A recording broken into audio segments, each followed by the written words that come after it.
Црн биланс на смртни случаи на работници. За помалку од 8 години починале 121 работник. Земјоделството и натаму една од најризичните професии, потоа градежништвото и црната металургија.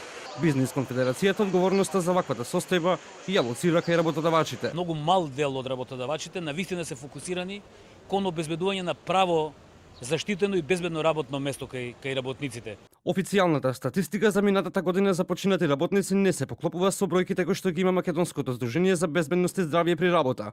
Статистиката покажува 14 починати, а здруженијето регистрирало 24 смртни случаи. Во текот на 2017 година 24 луѓе загинале на своите работни места.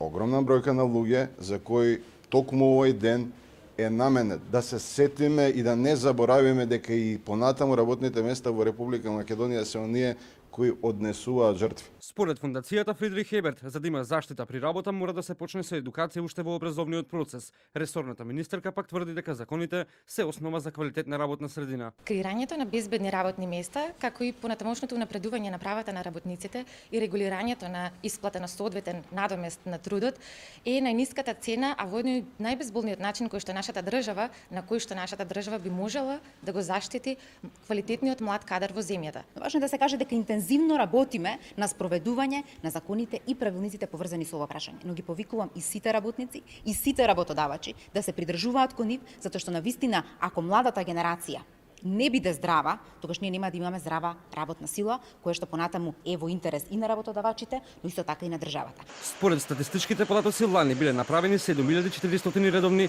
и 3500 вонредни инспекцијски надзори во фирмите. При тоа се нотирани околу 1700 потешки повреди на работници, а поднесени се и 6 кривични пријави.